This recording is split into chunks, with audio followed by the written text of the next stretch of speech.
So what I was saying to her, right, is that what was really important is that when you breathe in oxygen to these lungs, okay,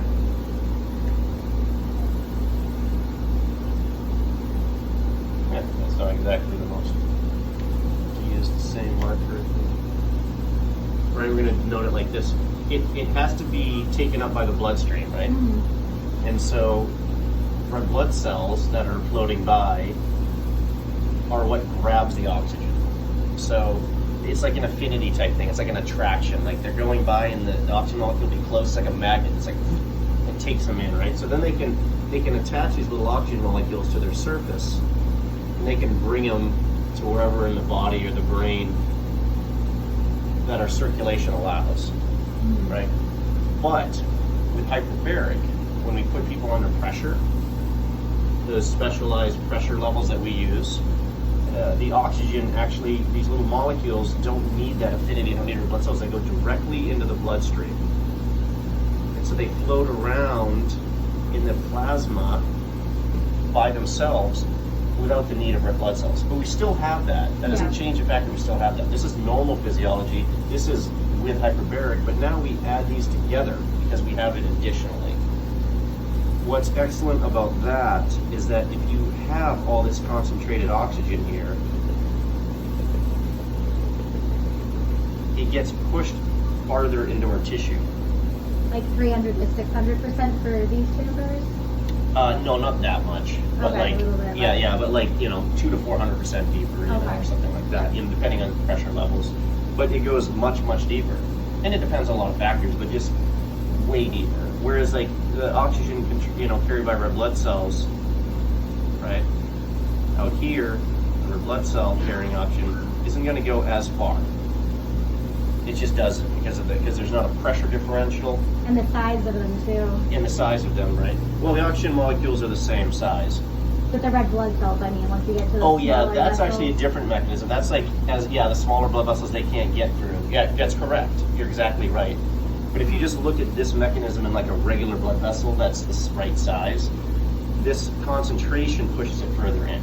Plus the pressure that's created also pushes it further in. Right, it has its own gradient. Yeah, so there's so there's two mechanisms where you're actually pushing oxygen farther into the tissue. Yeah, plus you're pushing, not only are you pushing it farther, but you're pushing, there's more oxygen. There's tons more oxygen available. So that's super important. And because of this pressure differential, you're just pushing stuff in and out of tissue, so you're also getting detox. So you're detoxifying all your tissues and your cells because you're getting stuff in and out of the tissue. And that's how we detox. And you look at the lymphatic system, which runs parallel with this, that's where it's really being excreted and stuff like that. But for lack of getting too complicated, just know that in and out of your tissue and your blood vessels, stuff is getting in and out. Yeah. But these oxygen molecules are just going way further in, and then when those oxygen molecules get there, they make energy once they get into these cells, and that's how we heal, remodel, and grow, new tissue and new cells and those types of things. Now, in this process, we're also doing a couple other things, right? So there's that piece. That's just the oxygen pressure, change, or the oxygen getting into the blood vessels. Now you also are having that autonomic nervous system activation, right?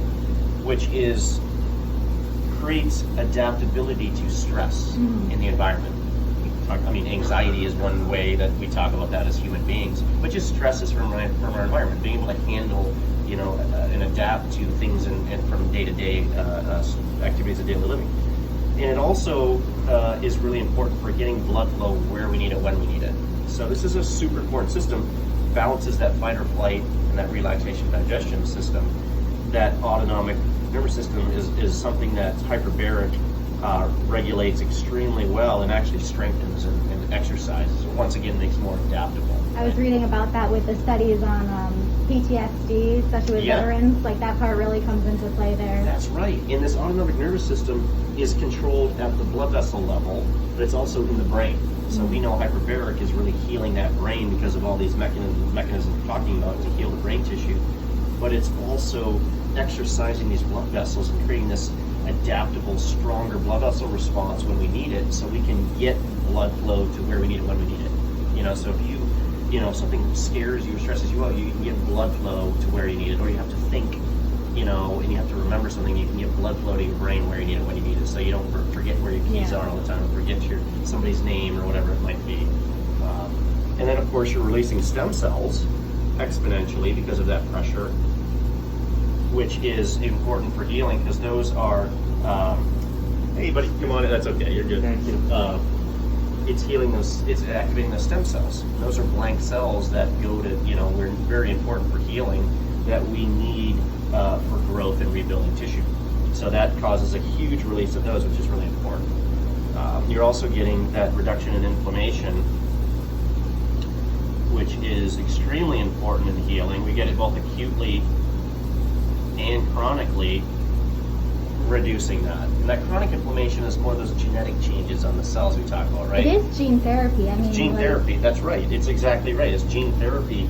But like 8,000 different genes being turned on and off. You got it. And we're turning on good genes, turning off the bad ones, right? The ones that are responsible for inflammation and degeneration and apoptosis, we just saw that. We're turning on the good ones that are responsible for growth, production, healing. I was reading about myelination. That's really cool. Myelination is a big one, right? So now we're getting into treating patients with nerve damage and issues we're talking about, right? So those are really important aspects of what this can do. Because the nerve regeneration is slow, so we want to speed that up. We want to give it all the advantage we can. And there's the wound healing stages. There's creating new blood vessel formation, and there's probably another thing I'm missing, but detox and those types of things. Like all this stuff is happening because of pressure, right? And that's the whole game, is because of the pressure within a high oxygen-rich environment. Do you mind if I think we're good. Yeah, that's about it. I just